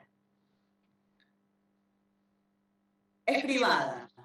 No hay que confundir organizaciones sin fines de lucro con la participación estatal. La entidad es privada. Es una sociedad de la vida civil, una organización de carácter privado que está separada institucionalmente de los estamentos gubernamentales, independientemente de que sean los empleados del PAMI. ¿Sí? Asociación Mutual de los Empleados del PAMI. La Asociación Mutual de los Empleados del PAMI tiene el nexo asociativo que refiere a una organización gubernamental. Pero no tiene nada que ver con formar parte del PAMI ni de la organización gubernamental. ¿Sí? ¿Se entiende? O sea, independientemente de qué es lo que lo conforma, no tiene nada que ver con la vida de la organización. Las organizaciones sin fines de lucro son entidades privadas. Están separadas institucionalmente de cualquier nivel gubernamental. Implica que la organización no forma parte del sector público, ni va a estar controlada por este, ni va a estar controlada en el sentido de que es autónomo. ¿Sí? Es una entidad autónoma. Controlada, fiscalizada. ¿Sí? Las personas jurídicas reconocidas como organizaciones sin fines de lucro tienen organismos de control, autoridades de aplicación. Yo les comentaba el otro día muy por arriba que las asociaciones civiles y las fundaciones se inscriben a nivel local en los registros de personas jurídicas. En la ciudad de Buenos Aires está dentro del ámbito de la Inspección General de Justicia, de la IGJ, que depende del Poder Judicial. ¿Sí? Para las entidades que estén registradas en jurisdicción de la ciudad de Buenos Aires. Luego, cada jurisdicción tiene su propia dirección de personas jurídicas. ¿Sí? Y es donde se van a gestionar los reconocimientos, las autorizaciones para funcionar de asociaciones y fundaciones. En nuestro ámbito, en materia de mutuales y cooperativas, el INAES otorga una matrícula nacional. ¿Sí? O sea, las entidades se inscriben y se les reconoce personería a nivel nacional. Y a su vez, en los ámbitos provinciales, gestionan sus matrículas correspondientes. ¿Sí? Tienen un reconocimiento a nivel provincial para poder funcionar. Con ese reconocimiento nacional se generan las matrículas provinciales. ¿Sí? Entonces las entidades que no están en el ámbito de la Ciudad de Buenos Aires tienen una doble matriculación. Porque también están sujetos al doble control. ¿Sí? O sea, las entidades tienen obligación legal de remitir documentación en el ámbito de sus provincias y a la nación. Entonces la presentación de la documentación correspondiente va hacia ambas jurisdicciones, tienen que cumplir a nivel nacional y, por supuesto, con facultades en muchos casos delegadas de fiscalización a los órganos locales de su provincia. ¿Sí? Por supuesto que cuando hablamos de este tipo de control, ¿no? Las entidades son privadas, institucionalizadas, habilitadas a funcionar por el Estado, no controladas por este en este sentido, no tienen partes integrantes del Estado dentro de ellas, ¿sí? Y pueden acceder al apoyo estatal. O sea, las entidades privadas, una entidad que está reconocida como una persona jurídica puede acceder a cualquier tipo de programa de asistencia. Funciona de la misma forma en la vida que una persona física, ¿sí? Si nosotros tenemos una persona jurídica que está reconocida, que tiene una matriculación y una formalidad, que ya se le otorga reconocimiento a esa persona jurídica, opera en el plano de la vida legal como cualquier otra persona física, como nosotros. ¿Sí? Claramente en el centro de toda esta distinción, cuál es el criterio de la conformación, está la ausencia del ánimo de lucro, que es lo que hablábamos como base no como algo, repito, no como algo que no pueda devenir, sino como algo que es la motivación y la génesis de la creación de la entidad. Las organizaciones del tercer sector son no lucrativas. No reparten beneficios, no tienen propietarios ni accionistas, no tienen directivos, no hay distinción. El principio que las rige es la igualdad y la democracia, ¿sí? O sea, la capacidad de ser administrador, ser elegido, ¿sí? Ser representante. Puedo ser socio toda la vida, pero si quiero presentar una lista en algún momento para integrar un consejo, tengo la facultad de hacerlo.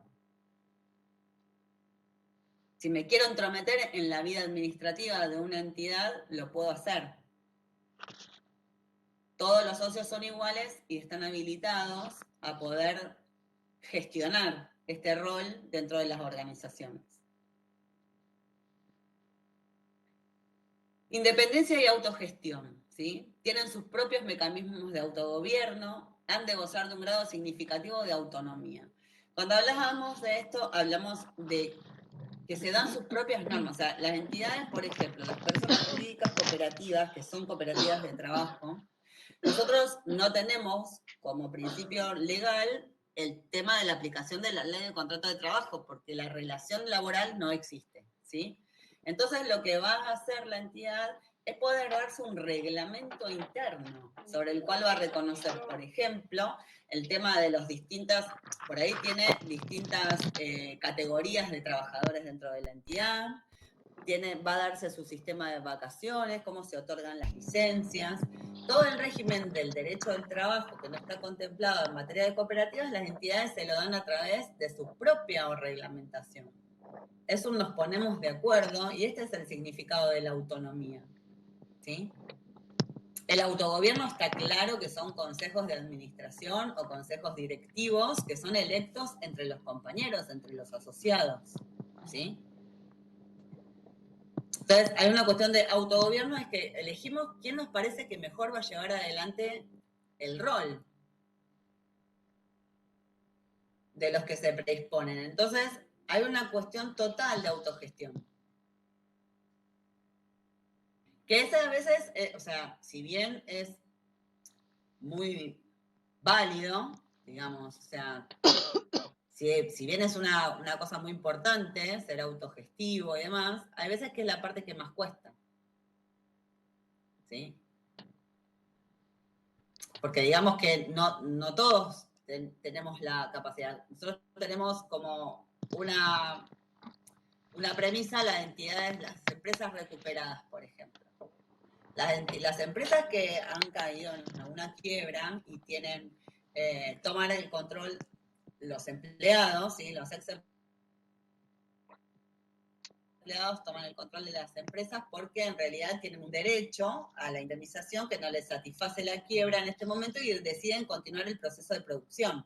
Entonces se constituyen en empresas que continúan el proceso productivo normalmente con la figura de la cooperativa, ¿sí? Para respetar esta condición de igualdad, porque como digamos, las planas jerárquicas de las empresas se retiran y en realidad son la voluntad de los trabajadores los que muchas veces quieren continuar con el proceso de producción, porque lo que pierden es su puesto de trabajo.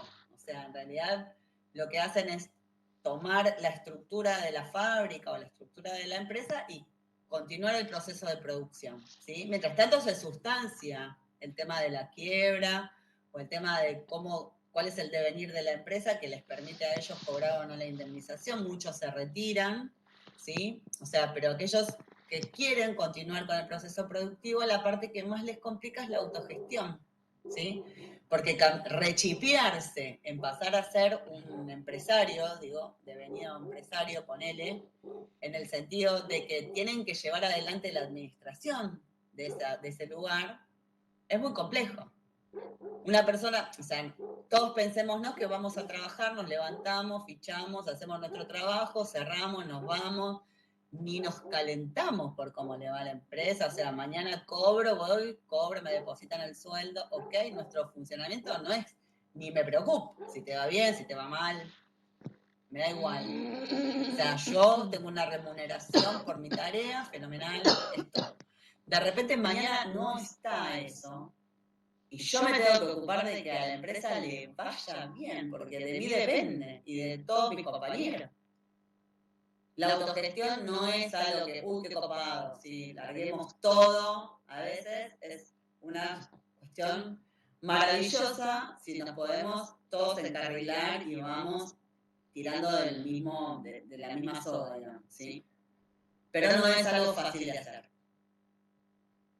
Como todos los procesos de mucha libertad, ¿no? O sea, en realidad no es que seamos malos, pero también empieza la cuestión esta de los egoísmos y las cuestiones personales. A veces no es fácil, ¿sí? Entonces ahí volvemos a ¿por qué nos pasa esto? Y porque si cada uno mira su propio ombligo, estamos en el horno, sobre todo en los procesos autogestivos.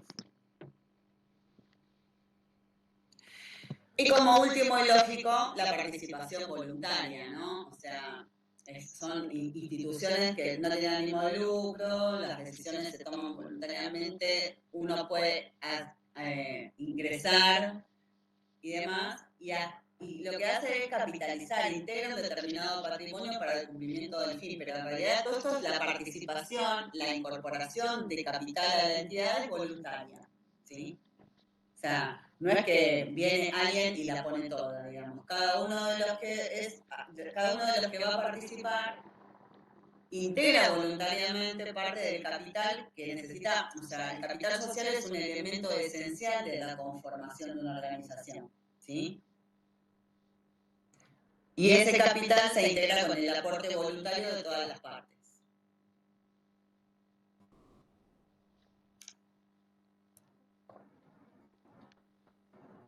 ¿Alguien tiene alguna duda hasta acá? ¿Aburrido? Buenísimo. No, profe. Pueden decirlo perfectamente acá, la sinceridad tiene doble punto. Así que si se aburren me avisan y charlamos de otra cosa. No, profe, pero ¿cómo me gustaría que esta materia se dé los lunes? Para tener el 100% de mi cabeza en esto. Los viernes llegamos todos con lo justo, chicos, ya están. Yo les cuento la verdad que hoy en la oficina estaba leyendo y me estaba durmiendo y ahora a mí me prende fuego esto, así que yo me despierto. Ahora los clavo acá hasta las 10 de la noche y me matan todos. ¿Cómo se constituye? Prometo que en 10 los libero. ¿Cómo se constituye? ¿Sí? O sea, se constituye. Tenemos todos los elementos que la conforman, todo genial. Ok, entendimos cuáles son los fundamentos. Si tenemos todos estos elementos, podemos conformar la organización sin fines de lucro. Digamos que en realidad los elementos serían parte como de los valores, ¿no? Estamos claros que la autogestión, la participación voluntaria y demás van a ser también valores y principios que van a llevar adelante este tipo de organizaciones. La constitución de la organización tiene primero una etapa interna, ¿sí? Que era la que hablábamos de lo que era lo preorganizativo, ¿sí?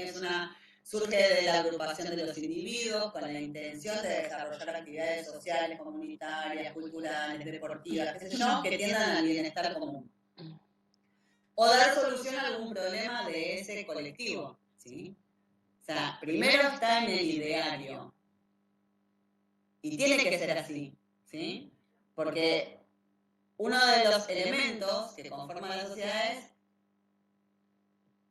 es el afecto social, la voluntad de conformarse, ¿sí? Hablando de todo un poco, voluntad, libertad y demás, pasa por ahí, ¿sí? O sea, no puedo reconocerle una personería jurídica a algo que está impuesto, ¿sí?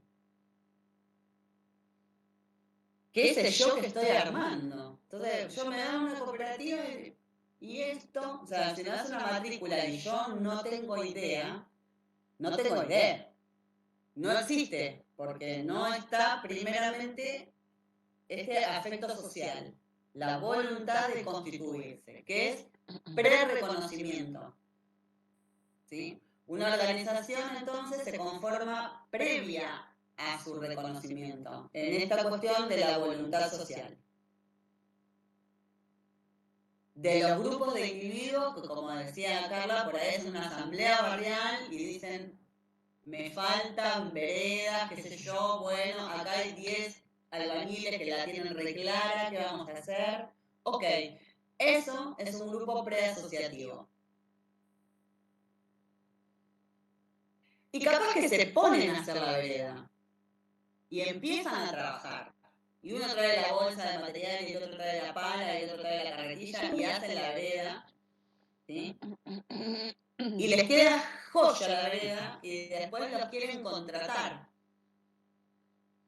Miren, tengo una obra acá para hacer veredas, pero necesito que me factures. Y los tipos nunca se pusieron a pensar en expandirse ni nada. Y dicen, ¿y ahora qué hago? Pierdo el laburo. Si no me puedo inscribir, si no puedo facturar, si no me puedo... ¿Qué onda? Y ahí surge la organización en sí misma. ¿Cuál es el mejor medio para poder trabajar y cuál es el más fácil? Ok, armamos una cooperativa de trabajo, armamos lo que quieran. Digo yo porque la vendo a la cooperativa de trabajo como loca. Pero, digo, armamos una cooperativa de trabajo, estamos todos, tenemos reconocimiento, tenemos factura, podemos hacer presupuestos, estamos todos inscritos, ¿sí? No somos nosotros, no somos los muchachos de la cuadra los que vamos a prestar el servicio, es la cooperativa. Entonces, tiene un reconocimiento posterior, que está dado en que muchas veces están trabajando en una situación de hecho, ¿sí? No solo surge de la voluntad, de la intención y de la idea, sino que muchas veces están haciéndolo de hecho, están realizando trabajos, ¿sí? Pero les surge la capacidad de expandirse, la capacidad de crecimiento. Y ahí se confronta con una cuestión que tiene que ser institucionalizado este proceso. Entonces vamos a ir a tratar de plasmar todo esto en un documento que le dé origen a esta persona jurídica, ¿sí?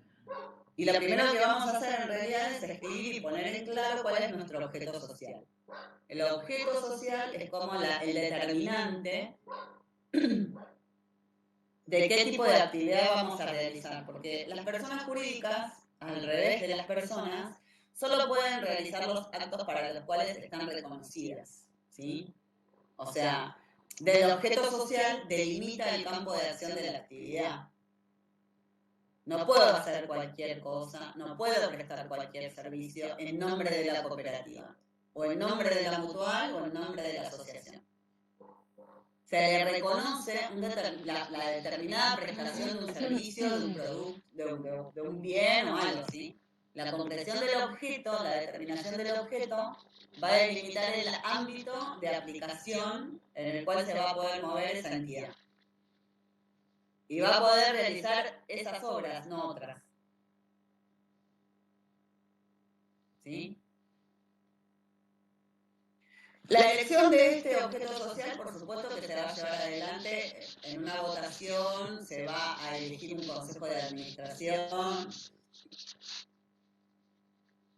se van a establecer reglas de funcionamiento, como les decía antes, que se van a dar incluso sus propios reglamentos internos, porque aparte de armar el estatuto, que es la partida de nacimiento de la cooperativa, de la mutual, de la organización, el estatuto es la propia ley para la entidad, ¿sí? Es la ley específica, la ley propia.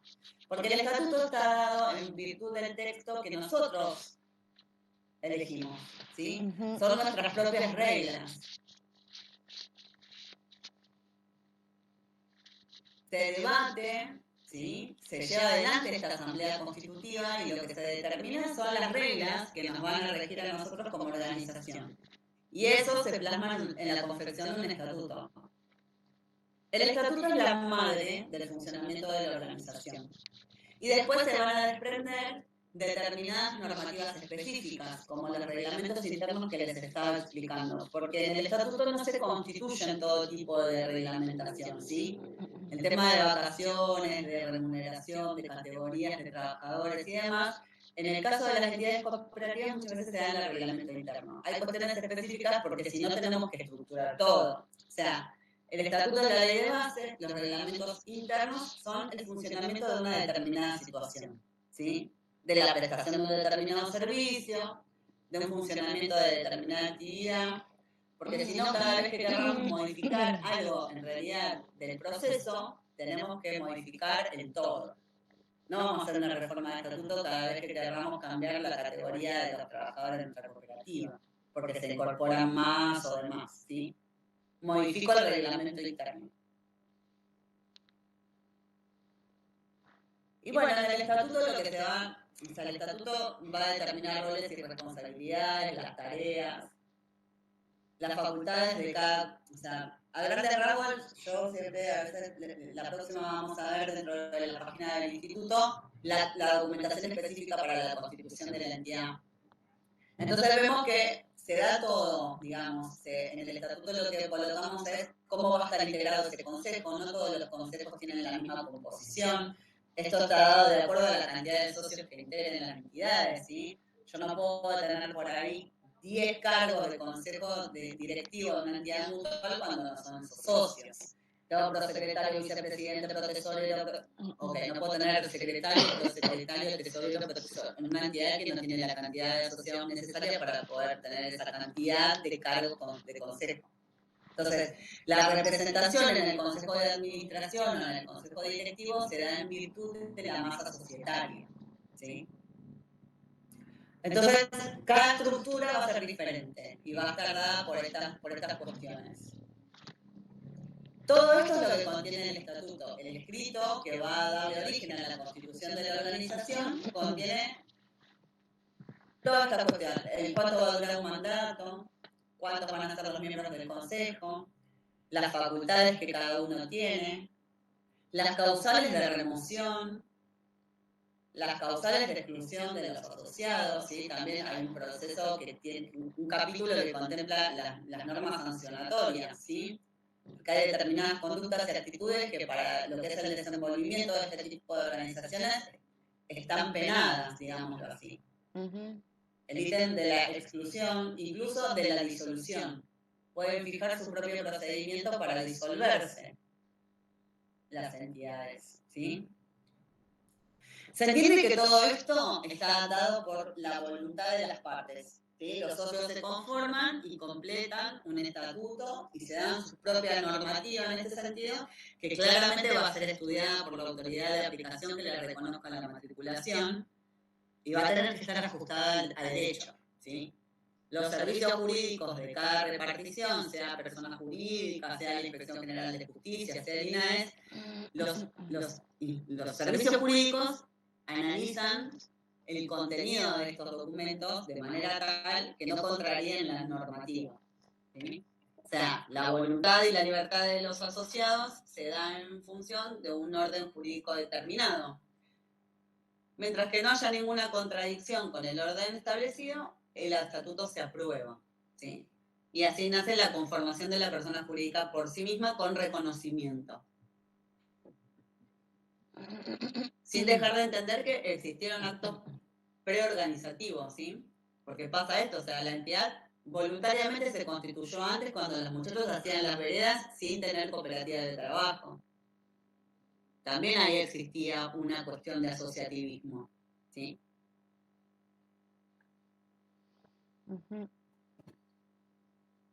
Llegamos al momento donde en realidad tenemos una entidad que está constituida, conformada y reconocida por la autoridad de aplicación. De tal manera que el punto más importante que vamos a tener en este aspecto de darle una estructura es el objeto social, ¿sí? El objeto social es determinante porque, como les dije, es el que nos marca qué es lo que vamos a poder hacer. Son las actividades que la asociación desarrolla o va a desarrollar para alcanzar el objetivo que es propuesto por el socio. Es un elemento esencial del contrato de la sociedad porque, por supuesto, que es lo que le va a dar vida. Y se relata dentro del estatuto, en el de entidades cooperativas, normalmente es el artículo 5º, el famoso artículo 5º que en algún momento nos pueden observar o no. Y el conocimiento del mismo lo tienen que tener todos los integrantes de la asociación, ¿sí? Es fundamental porque es para poder conocer cuál es el alcance, cuál es el trabajo, la tarea, la que vamos a desarrollar, promover ese objetivo que estamos tratando de impulsar y también genera los derechos y obligaciones de los asociados, ¿sí? Entonces, cuando uno ingresa, cuando uno se asocia, es muy importante, primero que le faciliten el estatuto de la organización y que conozca y se promueva el conocimiento del objetivo que va a desarrollar la institución. En muchos casos, a mí personalmente me llega gente que no tiene ni idea de cuál es el estatuto de sus organizaciones, con lo cual lo primero que hago es mandarlo a buscar, ¿sí? Porque en realidad es lo que limita, lo que les permite comprender sus derechos y obligaciones como asociado, y también cuál es el objeto al que están tratando de arribar. Por eso el tema de autogestionar a veces uno se tiene que, les vuelvo a insistir, en rechipearse, ¿sí? El capital social es otro elemento, el objeto es un elemento, el capital social es otro elemento, ¿sí? Y que está relacionado con los vínculos que se tejen entre diferentes actores a través de valores como la reciprocidad, la colaboración y la confianza. Tiene que ver con, más allá de la integración del capital y esta participación voluntaria de la que hablamos, sino del capital humano sería en este sentido, ¿sí? La prosperidad social de los territorios está asociada al capital social más que al capital económico, debido a que en realidad son las oportunidades que favorecen y fortalecen potenciar dinámicas de esa población, de ese desarrollo local, ¿sí? Y tiene una importancia en la eficacia del desempeño de las organizaciones porque en realidad favorece el desarrollo de los mismos ciudadanos, o sea, desde que les permite poder desarrollarse en otro nivel como personas, también los involucra en una cuestión colectiva, que ese es el capital social del que estamos hablando, ¿sí? La cuestión colectiva. Favorece el desarrollo territorial, por último, que habla de que el territorio, la unidad local, el desarrollo territorial sostenible, en virtud de que es un proceso que construye socialmente y requiere la participación social de todos los actores locales, ¿sí? Porque es la manera en que vamos a poder expandir a la comunidad este proceso de desarrollo. Bueno, se nos va a cortar y yo no quiero cortar esta parte del desarrollo territorial porque para mí es muy importante, porque es una de las principales cuestiones que tiene. Así que, bueno, les dejo este espacio de ratito para que me cuenten si tienen alguna duda, si estuvieron bien hasta acá, si quieren comentar algo. Y la próxima continuamos con el tema de lo que es el desarrollo territorial específicamente, que es una de las patas, más allá del objeto, o sea, por eso les digo, el objeto social es la determinación hacia adentro, ¿sí? El capital social es, al margen de esta cuestión que les vuelvo a repetir, del capital económico que integra a la sociedad como un elemento, es la interrelación y la participación que genera a nivel de este colectivo social, y después lo que manifiesta el desarrollo territorial propiamente dicho con respecto de la inclusión de las organizaciones. Así que lo continuamos ampliando a la próxima, específicamente el tema del desarrollo del territorio, para entrar en el tema de las características de cada organización. María Noel. Profe, me gustaría compartirle a mis compañeros, si ellos quieren, y si me dejas subirlo al WhatsApp. ¿Sabes que encontré acá en mis cosas el convenio que hizo el INAES con las provincias? Si bien yo tengo justamente el de Santa Fe, pero es el mismo que se hace con las otras provincias, y este es el del 2012. Porque está buenísimo que, como para que también tengan... Que lo vean, la estructuración, claro. Sí, por supuesto. Como lo tengo acá, podría sacar una foto y podría compartírselo. Sí, tengo perfecto. el de cooperativas y tengo el de mutuales también. Igual voy a chusmearlo si lo encuentro en PDF, así. Pero nada, eso quería para sí, que los compañeros también los tengan. Sí, perfecto. Lo que quieran compartir siempre que tengan ganas, lo cuelgan, lo mandan, se lo mandan a cartita por mail, que lo manda a la carpeta del Drive si tienen ganas, y lo comparten por ahí, no hay drama.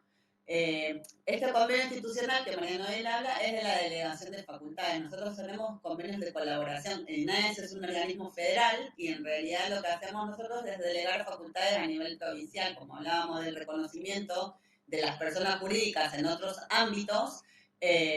tenemos también esta cuestión de los órganos locales competentes que van a ver la estructura del convenio y de la delegación de facultades, que es lo que a nivel nación se le otorga en materia de cercanía, digamos, el que mejor puede acceder al conocimiento de la entidad de nivel local es el que está en jurisdicción, ¿no? Si Disculpen. se nos corta, les quiero agradecer a todos que hayan participado, que me hayan aguantado esta media horita y que tengan todos una buena semana. Como les contaba a las chicas, les mando un trabajito después para que hablemos sobre periodos